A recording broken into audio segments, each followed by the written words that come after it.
इसकी लोन और deposit growth HDFC और आईसीआईसीआई दोनों से बेहतर है। और तो और इसका वैल्यूएशन तीनों में सबसे सस्ता और आकर्षक है। स्रोत विश्लेषण के मुताबिक ये वो स्टॉक हो सकता है जिसमें सबसे ज्यादा रिटर्न देने का पोटेंशियल है।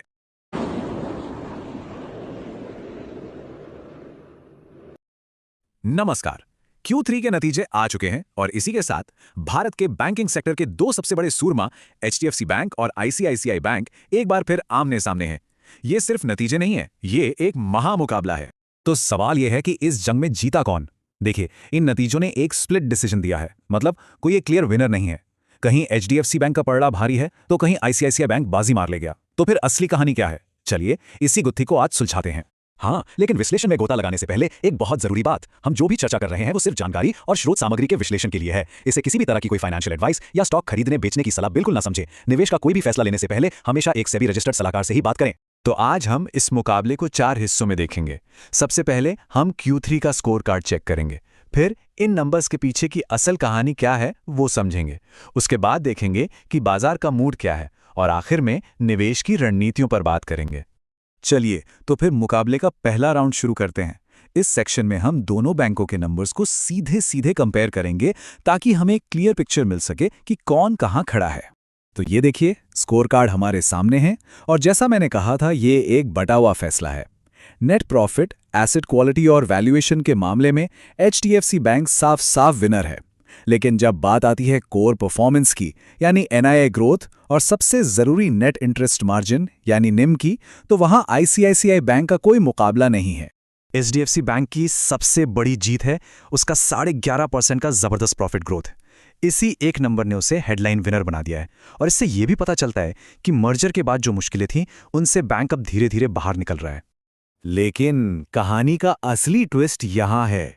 आईसीआईसी बैंक का नेट इंटरेस्ट मार्जिन यानी एनआईएम है 4.30% और एचडीएफसी बैंक का है 3.35%। ये चार्ट साफ दिखा रहा है कि आईसीआईसी बैंक अपने हर लोन पर एचडीएफसी से कहीं ज्यादा कमा रहा है और प्रॉफिटेबिलिटी के इस सबसे बड़े पैमाने पर आईसीआईसी बैंक एक तरफा चैंपियन है।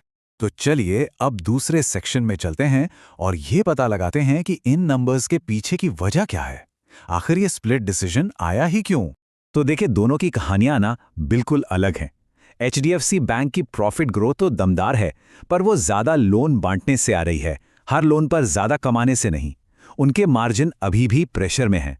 वहीं दूसरी तरफ आईसीआईसीआई बैंक का प्रॉफिट एक वन टाइम प्रोविजन यानी एक बार के खर्चे के वजह से कम हुआ है, जबकि उनका जो कोर बिजनेस है और मार्जिन है वो अभी भी इंडस्ट्री में बेस्ट है। इससे पहले कि हम आगे बढ़ें, ये एनआईएम क्या चीज है, इसे समझना बहुत जरूरी है।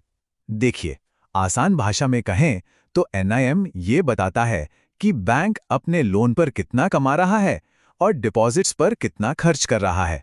ये बैंक की मुनाफा कमाने की असली ताकत का सबसे बड़ा इंडिकेटर है। जितना ज्यादा एनआईएम उतना ही बेहतर। और ये कोट एचडीएफसी बैंक की प्रॉब्लम को बिल्कुल सही तरीके से सामने रखता है।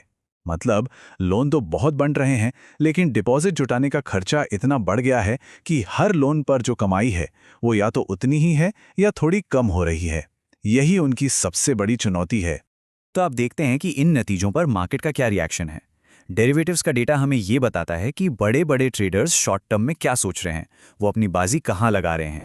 अगर एचडीएफसी बैंक के ऑप्शन डेटा पर नजर डालें तो 950 के लेवल पर जबरदस्त कॉल राइटिंग हुई है।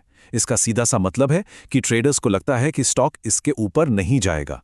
ये एक तरह से छत का काम कर रहा है और नीचे की तरफ 900 का लेवल एक मजबूत फर्श की तरह है, एक बड़ा सपोर्ट। जी हां, 900 रुपए का लेवल एक किले जैसा बन गया है। यहां पर सबसे ज्यादा पुट ओपन इंटरेस्ट है। यह दिखाता है कि बड़े बड़े इंस्टीट्यूशनल प्लेयर्स को भरोसा है कि स्टॉक यहां से नीचे नहीं गिरेगा और वो इस लेवल पर खरीदने के लिए तैयार बैठे हैं। और अब आईसीआईसीआई बैंक की बात करें तो यहां 1440 रुपए पर एक प्रतिरोध की दीवार खड़ी है। बहुत ज्यादा कॉल राइटिंग है जो इसके ऊपर जाने के रास्ते में एक बड़ी रुकावट है। वहीं 1400 रुपए एक इमीडिएट सपोर्ट का काम कर रहा है। ठीक है, तो इस सारे विश्लेषण को एक साथ रखकर अब हम अपने आखिरी सेक्शन पर आते हैं, जहां हम ये समझने की कोशिश करेंगे कि स्रोत सामग्री के आधार पर निवेश की क्या रणनीतियां बन सकती हैं। तो यहां 2 मेन स्ट्रैटेजीज सामने आती हैं। पहली है रक्षात्मक यानी डिफेंसिव, जो एचडीएफसी बैंक को चुनती है। क्यों? क्योंकि इसका वैल्यूएशन सस्ता है और ज्यादातर बुरी खबरें पहले ही स्टॉक की कीमत में शामिल हो चुकी हैं। दूसरी है आक्रामक यानी अग्रेसिव। ये आईसीआईसीआई बैंक पर दांव लगाती है क्योंकि उसका बिजनेस बेहतर है और नतीजों के बाद आई किसी भी गिरावट को खरीदने का एक अच्छा मौका माना जा रहा है। लेकिन रुकिए, कहानी अभी खत्म नहीं हुई है। इस कहानी में एक ट्विस्ट है। इन दो दिग्गजों की लड़ाई में एक तीसरा खिलाड़ी भी है जो शायद इन दोनों से आगे निकल जाए। और वो डार्क हॉर्स है एक्सिस बैंक। जरा नंबर्स देखिए। इसकी लोन और डिपॉजिट ग्रोथ एचडीएफसी और आईसीआईसीआई दोनों से बेहतर है। और तो और इसका वैल्यूएशन तीनों में सबसे सस्ता और आकर्षक है। स्रोत विश्लेषण के मुताबिक ये वो स्टॉक हो सकता है जिसमें सबसे ज्यादा रिटर्न देने का पोटेंशियल है। तो आखिर में सवाल यही बचता है, क्या एक ऐसे टाइटन में पैसा लगाना चाहिए जो मुश्किलों से उभरकर वापस आ रहा है, या फिर उस राजा पर दाव लगाना चाहिए जो एक छोटी सी ठोकर के बावजूद बादशाह बना हुआ है? या फिर असली मौका उस चैलेंजर के पास है जो दोनों को पीछे छोड़ने का दम रखता है? इस मुकाबले में असली वैल्यू कहाँ छिपी है, ये सोचना वाकई दिलचस्प है।